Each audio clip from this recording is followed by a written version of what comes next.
Live from the Business RadioX studio inside Renaissance Bank, the bank that specializes in understanding you. It's time for North Fulton Business Radio. And hello again, everyone. Welcome to another edition of North Fulton Business Radio. I'm John Ray, and folks, we continue to broadcast from inside Renaissance Bank in beautiful Alpharetta. And Renaissance continues to be one of the best banks around, and that's not just my opinion. That's the opinion of customers surveyed by Forbes magazine, survey results of which they found that clients feel like Renaissance is one of the top 10 banks in the country. That's how they finished in that survey that Forbes conducted. If you're looking for a better banking experience for your business, then go get in touch with Renaissance. Go to renaissancebank.com and find their local office and give them a call. I think you'll be glad you did. Renaissance Bank, understanding you, member FDIC. Now I want to welcome Dr. Stephen Palmer. He is the executive director, the head of school at the Cottage School. Dr. Palmer, welcome. Good morning. Thank you. Hey, great to have you back in the studio. Yes, sir. Yeah. So we were just chit-chatting before we came on the air that it was pre-pandemic, so we've got a lot to talk about when you were here last. But for those that don't know about the Cottage School, first, let's give them an introduction. Absolutely. Thank you for having me here today. Sure. The Cottage School, to understand the school, it's a private school that serves children from 3rd through 12th grade. Our area of expertise is we work with students with learning differences, learning challenges. Most people will use the phrase SLD, which stands for specific learning disability. I say it means smart kids learn differently. So I love it. When you have all kids are smart, the best way and the secret is to teach them differently. And that's what the Cottage School, the approach of the Cottage School. We address right away 3 main areas. Anxiety is one of our big ones that we address with all students coming in, and that's with our specified and specific program, our routine and structure that we have. We also have classes under 10. So a lot of things that we do there address the areas for students with anxiety. We also look at helping out areas of executive functioning skills. An example, when I see a little kid with a backpack and the papers are all falling out, they can use some help organizing, structure, dealing with short-term, long-term memory. So all the skills that they're going to need to be successful, we try to focus in and help them out. And then the final thing is a learning difference. Like I mentioned, SLD. That's very broad, though. We have students that are on the spectrum of autism. We have students that have processing deficiencies, whether it's auditory, kinesthetic, or visual, from dyslexia, dyscalculia, dysgraphia. So those students that have challenges in reading, writing, and maybe or math. So we address them with a unique program. The way that is a day in the life is if I were to ask you, do you like money? When I interview kids, they all say, yeah. And I said, well, tell you what I want to do. I want to hire you. So the going to school has turned into coming to work. So right out of the gate, if you're a 6th grader or a 12th grader, I always tell mom and dad, here's the deal. If Johnny's running late to school, Johnny calls me, not you, mom or dad. If Johnny's not coming to work, he has to call me and let me know. So we want to put the responsibility on the student right away. But with that in mind, my main goal, people ask me, as the head of school, what is your main goal? Well, academics are important. Not all 5-year-olds can tie their shoes, but all 15-year-old can pretty much. So the right environment is going to be best for each student. You get them in the right educational environment. But so the academics is going to happen. But what I want from them is I want them to find their voice. I want them to be able to advocate for themselves. So in this program, in the way we conduct work, they get the opportunity to have their voice being heard in. And that's multifaceted because having your voice, having the confidence also gives you the area where a lot of people talk about bullying. Well, if you're going to represent yourself, there's things that you won't allow happen. So finding your voice is very, very powerful. So if you're going to come to work, you're going to get money. And I say, I'm going to pay you. So what it looks like is students report to homeroom for about 15 minutes, and that's where they got a checkbook and a planner. And their planner is what we call it contracting. We're going to give you 2 weeks worth of contracted work. So again, helping with anxiety and routine, they know in that contract for 2 weeks what they're going to do. No surprises. If it's in there, we're doing it. Mm-hmm. So right out of the gate, they have their contract, they have their planner, and they have their checkbook. Now they're going to get ready with their homeroom teacher. I call it their mentor, their coach, their supervisor, their boss. So it gets them ready for first through basically fifth period. Rigors in the morning. We have the same academic requirements as any other high school in the state of Georgia. We're accredited school. You go off to college or to a career right out of school. So first through fifth is more your rigid, the rigor, I call it, from math, science, etc. And each class they go to, they're being paid a certain amount of money, say $8, and they're getting paid to do 5 skills. So these 5 skills, I call them professional skills. They have to be on time.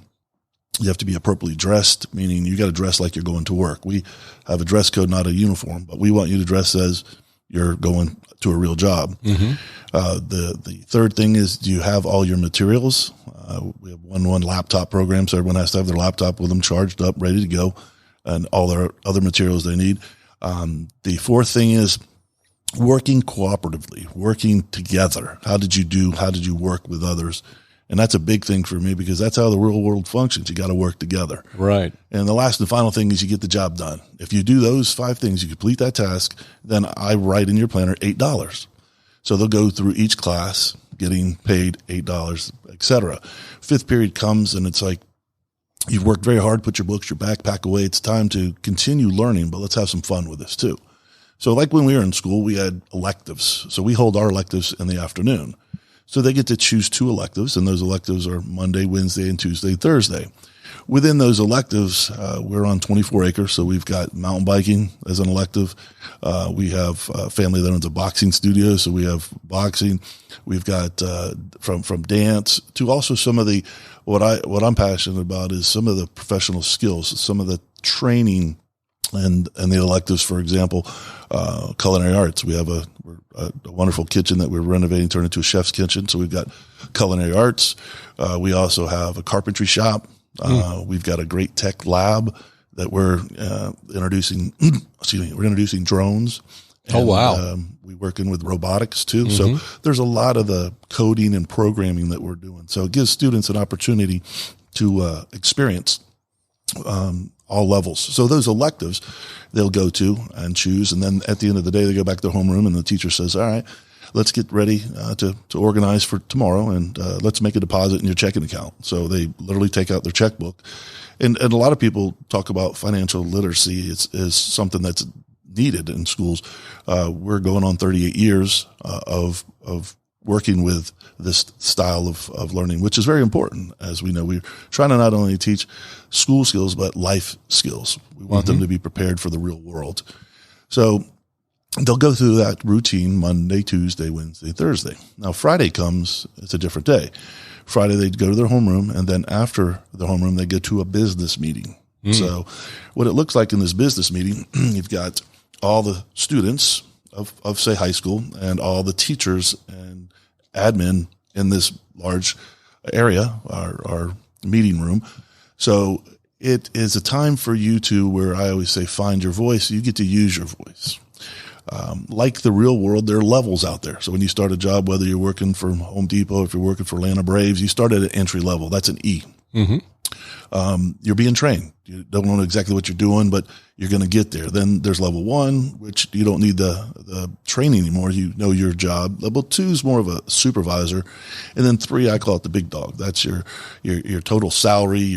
That's your CEO, CFO. So in each level, the higher the level, the more responsibility, the more privileges, and also the higher the pay. And it's imperative that you're a 2 or 3, and we want you to kind of live on those levels at the school, because at the end of the day, when you have your paycheck come, you get to spend it, and you have 3 options with that. So it looks like this. I am Dr. Steve. I want to move to level 3. What I love about it is the feedback, the affirmation that the kids give to each other. They're allowed to and encouraged to share why you support me. And I'm telling you, I'm going to move to level 3 because it's like an interview. I'm listing the things that I've done as a level 2. I've listed the activities that I'm involved in, the clubs, the community service that I'm doing, and you get your positive, and it's set up for success. So if you didn't complete a lot of things, we're not going to let you try to promote yourself. Right. So in that case, they get the feedback from teachers and also students. After that's done, it's nice applause, good job, and then another student gets to do it. Now, the beauty of that is at the end of that business meeting, now it's time to spend your money. So you've worked very hard for 2 weeks. You get a paycheck. Now you get to choose 3 things to do and write me a check for. The first thing is to go off campus.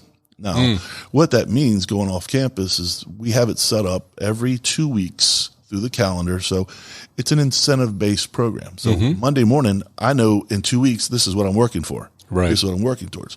We look at going off campus. We have outings like Stone Mountain for the day, World of Coke, the zoo, the aquarium. We go to Dahlonega for gold digging.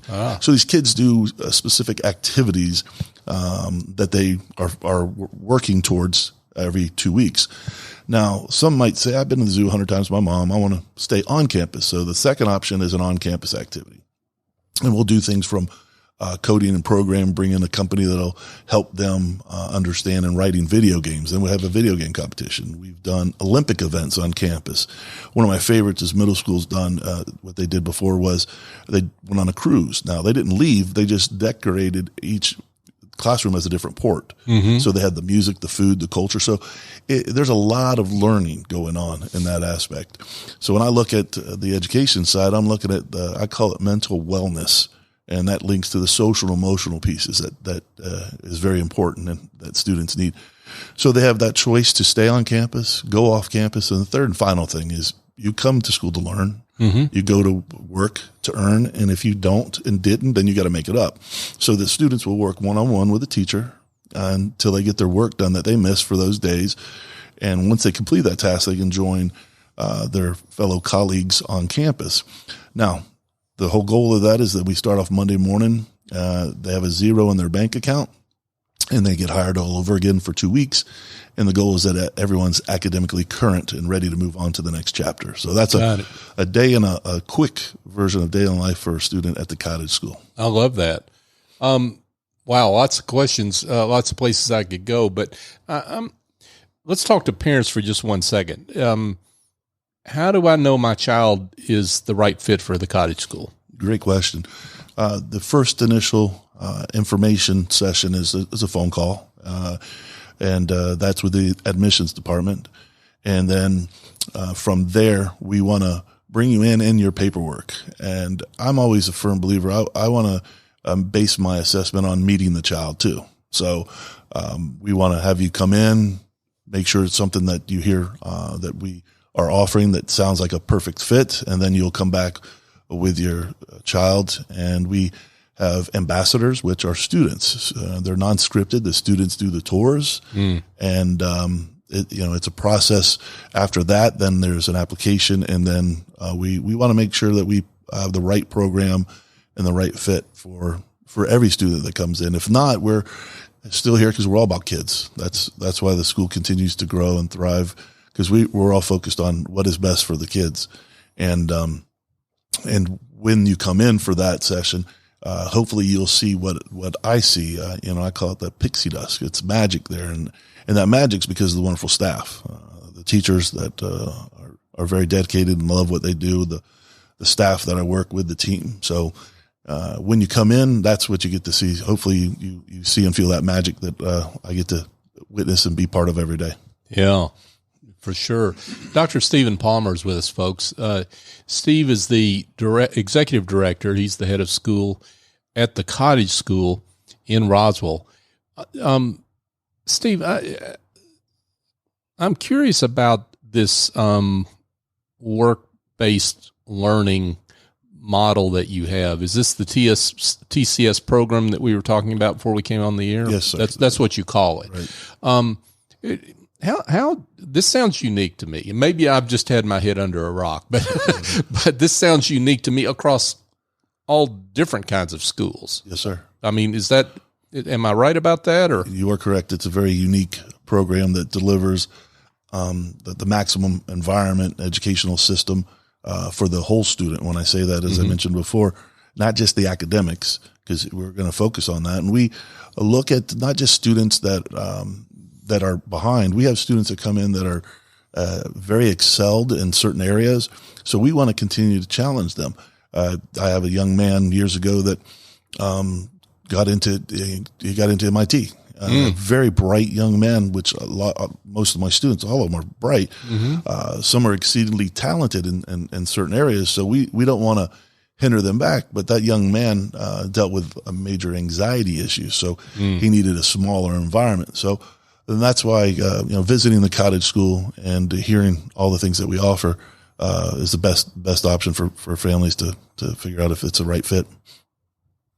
So we have to still ask the question. We're not far enough out of the pandemic to not ask the question. Talk about, kind of what happened through the pandemic, how you've come out on the other side of that successfully as you have. Yes, sir. As you and I were talking prior, I remember March 13th, 2.5 years ago, it was a Friday, and that's when kind of the world, and I would say work world, definitely changed from now different options, different companies having work from home. So it was a challenge for us because we are better together is what we do with our students. We want in-face, we talked about social distancing, and I said no, because we still want to socialize, so maybe a little personal distancing, physical distancing. So I wasn't going around saying that social distance. It's physically stay distant, but we spent a lot of time, invested a lot of funds into our facilities, and it's unfortunate for very large 4,000 or 5,000 student schools to do. My population is 300 students and about 90 staff members. So we have the ability to revamp and visit our HVAC system, to upgrading that. We looked at various precautionary measures, protocols, and we opened and we stayed open. We did have a virtual option, but it was more of a live streaming. You still had to report. It's like you still had to dress as you went to school, and you signed in at 8 and you went through your morning just as you would if you're physically there.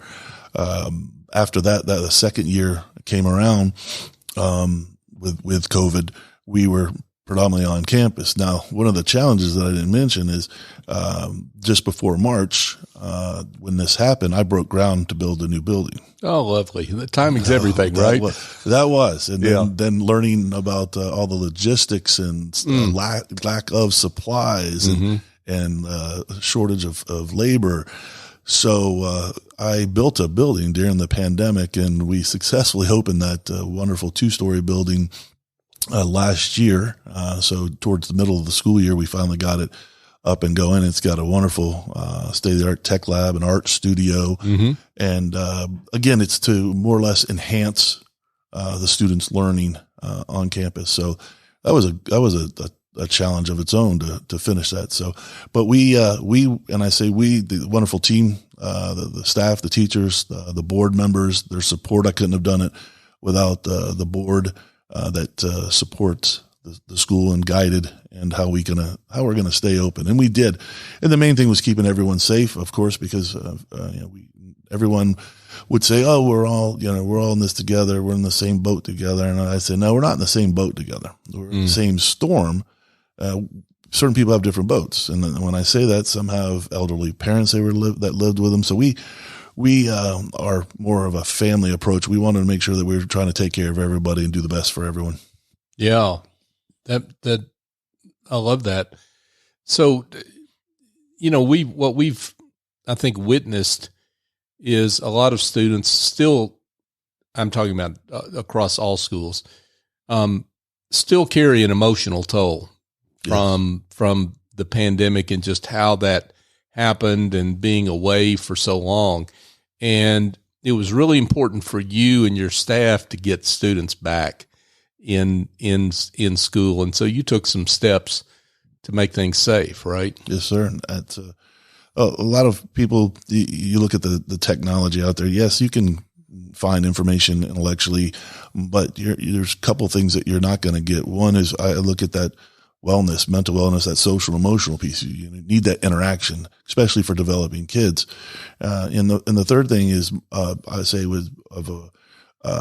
behavior modifications, because as we all know, you act different at home. So you can be at home, you're going to definitely act different. But when you come to school, we want to have you act differently, as we would in our business work-based model. Mm-hmm. So it was very important to have our students on campus. We have also give a lot of the kudos to my counselors. We have 6 different counselors on campus. So not only helping with post-secondary, college, and career, but we're looking at hopefully that every student at school feels connected, and that takes into another conversation when kids nowadays don't feel that connection, and bad things could happen. So we do our best to try to make sure that we're addressing the whole child. That's that mental wellness too. Yeah, for sure. I want to shift gears here just a second and talk about your journey. I mean, what lit your fire early on about education and teaching and guiding young people? Well, back in the early 90s, I became a teacher, and I was certified in the special ed field, but I also taught science. I was a biology major, wanted to learn a lot about science. So I joked about my name tag. My name tag had my name, but underneath it, my job description title said Dream Maker. So since the beginning of education, my passion has been about making a difference. My classroom, I had a John boat in the middle of the classroom. This is back before all these brain-based technology or brain-based apparatuses were there, from gymnast balls. Mm-hmm. So I had stuff like that to look at experiential learning, and I was looking at just making a difference. I wanted to be able to be part of something bigger, and that passion, I started winning accolades from just doing what I love to do, which was teaching. So I was Teacher of the Year. I was Disney's Teacherific representative. I've had a number of different education awards, and then from there went into leadership and thought I could make a bigger impact. And from that, I started again getting noticed as I'm like, wow, maybe I can take what I'm doing and what I did and all the research that I'm doing and move on to bigger stage. And that's kind of where I led myself out of. I've been blessed, fortunate with opportunities with people that believed in me and what my cause and what I wanted to do, which led to running schools. I got a phone call. I was living in Florida, and I got a phone call from an organization that said, "Hey, you have 9 of the 10 things that we want. We'd like to talk to you." And I'm originally from the South. Mm-hmm. So I said, "Sure, I'll talk with you." And they said, "How about meeting us in Grand Rapids?" And I said, "Michigan?" And I said, "It snows there." I said, "Too much." But come to find out, I said no. But then I got another call from this gentleman who told me that he's very wealthy with his family, founder of Amway. They own the Orlando Magic. He was running for governor at the time, and it was Dick DeVos. So the DeVos family took me and invited me, and I said, yes, I will go to Michigan. So I got to develop a school for underprivileged children from the ground up. And right now they have a school that I developed for them, and it's called West Michigan Aviation Academy. So it's a flight school that kids can have hands-on, from mechanics to aviators to administrators. So, So it's been a great journey and the opportunities of being in the education field. But I wanted to come back home. So 8 years ago, I had the opportunity to come back to the South, and that's what brought me to the Cottage School, and loving every minute of it. That's great. Steve, let's talk about your current needs. And I guess you're no different than any other school in terms of teacher shortage. Talk about how that impacts you and maybe any other particular headwinds that you're dealing with? Yes, that's a big topic now, and it's an opportunity to fix things that have been not addressed for years. When I say that is, a lot of people will talk about COVID and the mass exodus, and historically not just the teachers, but CEOs, et cetera. So COVID, in my mind, played a part of it. It was the catalyst, maybe the tipping point. But in the education field, teachers don't teach for the money. Everyone needs to work, get paid, but it's feeling self-worth. It's feeling that they have a voice themselves and they're part of the decision making. And, for my benefit, on my behalf, I'm allowed to be able to work with that and hopefully lead that. We're fortunate enough to be fully staffed, but that became a problem during, the pandemic. It kind of hit different people differently. Sure. So they reassessed, reevaluated. And right now, where I see us is it's a pivotal point because of teachers felt underloved, underrespected. They just didn't feel that underappreciated. So with that in mind, I think the COVID kind of gave that tipping point to now, okay, let's start addressing what we can do. And, right now I feel two directions going to happen. One, it's either large schools, organizations going to lean towards the technology side. But that's not, in my mind, what we need. We need to focus more on the humanistic side. Let's let our kids feel inspired and empowered. And that's not going to happen unless you let the teachers feel that way. Right. One thing that I'm trying to do with my school is I'm hoping, we've got great alumni and I'm trying to develop. Matter of fact, I have an alumni that I hired on this year. And so I'm hoping to see that, we're still there for you. I call it home. So if I have alumni who's going in the teaching field, alumni who's doing, technology. So I'm trying to cultivate that so that I have a different avenue of bringing them back, to be part of the family. So it helps, hopefully it'll help out in my area of teacher shortage. Yeah, absolutely. We are North Fulton Business Radio. I'd be remiss if I didn't ask you, to talk to the business community about how businesses can get involved with the Cottage School. Those that are passionate about your cause and what you're doing, what are your needs from businesses and how can they get connected? Great question. Most people, when they talk about businesses, and especially we're non-for-profit here in Roswell, fundraisers. So they automatically start thinking, okay, let's raise some funds. But I'm more of a friend raiser attitude. I'd rather build some relationships. Everyone has time, treasures, and talent. So how can we partner with other businesses?